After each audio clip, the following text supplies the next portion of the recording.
ఈ 10 ఇయర్స్ రిలేషన్‌షిప్‌లో ఎప్పుడైనా నీకేమైనా నేను అబద్ధం చెప్పినానా? నాకు అందుకోసమే ఎన్ని రోజులు చేసిన తప్పనిపిస్తుంది కానీ ఇప్పుడు నీ గురించి నాకు తెలిసిన తర్వాత కూడా నేను మా డాడీని మీ ఇంటికి పంపించిన. నువ్వేమన్నావు? ఆమెను పెళ్లి చేసుకుంటా కానీ ఈమెతో కూడా ఉంటా అని అంటున్నావు. అసలు నాకు మైండే పని చేయట్లేదు. నాకు మెంటల్ టార్చర్‌గా ఉంది. అసలు ఇంట్లో నీ గురించి చెప్తేనేమో వాళ్ళేమో హౌస్ హరాస్మెంట్ చేసినారు నన్ను. రూమ్‌లో వేసి నన్ను కొట్టి నాకు నచ్చకపోయినా ఏదో ఒక సంబంధం తీసుకొచ్చి రెడీ చేపిచ్చి వాళ్ళ ముందు నించోబెట్టి అసలు ఎట్లా అసలు నాకు ఏం చెప్పాలో కూడా తెలియట్లేదు నీకు.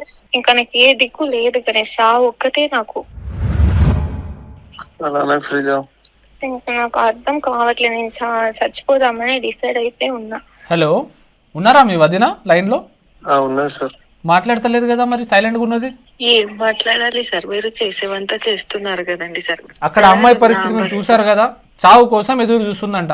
ఎంత పెద్ద మాట చెప్పండి సార్. ఆ అమ్మాయిని వేరే ఎవరైనా చేసుకుంటారేమో సార్, మరి నన్ను ఎవరు చేసుకుంటారా సార్?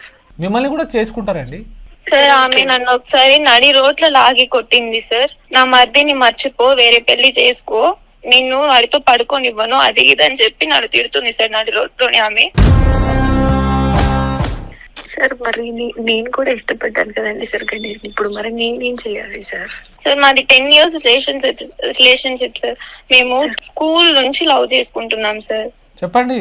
సరే సార్, నేను ఆ అమ్మాయి 10 ఇయర్స్ రిలేషన్షిప్ ఏదో అంటుంది కదండి సార్. మరి నేను 3 సంవత్సరాల నుంచి రోజు పడుకుంటున్నాను కదండి సార్. మరి నేనేం చేయాలి సార్? సార్ నేను ఓపెన్ గా చెప్తున్నాను సార్. తను నా మెడలో తాళి ఒక్కటి కట్టలేదు సార్. మిగతాదన్నీ అయిపోయినాయి సార్. తను ఇట్లా అంటే మరి నా పరిస్థితి ఏంటి సార్? గణేష్ చెప్పు, మాట్లాడు గణేష్. సైలెంట్ గుంటా అయిపోతుందా చేసినంత చేసి? సార్ నాకు పరిస్థితులు ఏం చేయాలని అసలు అర్థమైతలేదు సార్. గణేష్ కావాలి కొన్ని విషయాలు కావాలి అంటే ఎట్లా? మరి నా పరిస్థితి ఏంటి సార్? నాకు తెలియదు సార్. నాకు గణేష్ కావాలి సార్. నేను గణేష్ ప్లేస్ లో ఎవరిని పెళ్లి చేసుకుంటారేమో శ్రీజ. మరి నా పరిస్థితి ఆలోచించు కదా. నువ్వు ఎందుకు వస్తున్నావు? నువ్వు మధ్యలోకి నీకు రావద్దని చెప్తున్నావు కూడా ప్రతిసారి. నువ్వు ఈ మధ్య వచ్చావు, దొరకలేదా? నీకు దొరకలేదా చెప్పు?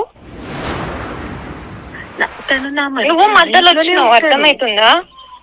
నాకు నా దగ్గర పడుకునేటప్పుడు చెప్పండి, నేను మర్చిపోతాను సార్. నాకు తనతో ఏ పని లేదు సార్. నాకు గణేష్ కావాలి సార్. నాకు గణేష్ దొరకకపోతే నేనైతే చచ్చిపోతా సార్. నాకు ఇంకా ఏ దారి లేదు సార్. మీరే సార్ ఇంకా ఇప్పుడు చచ్చిపోతుంది అని అంటున్నారు. మరి నా పరిస్థితి బాగాలేకుంటే నేను చచ్చిపోతే నా పిల్లలు ఏమవ్వాలి సార్? వాళ్ళని ఎవరు చూసుకుంటారు సార్?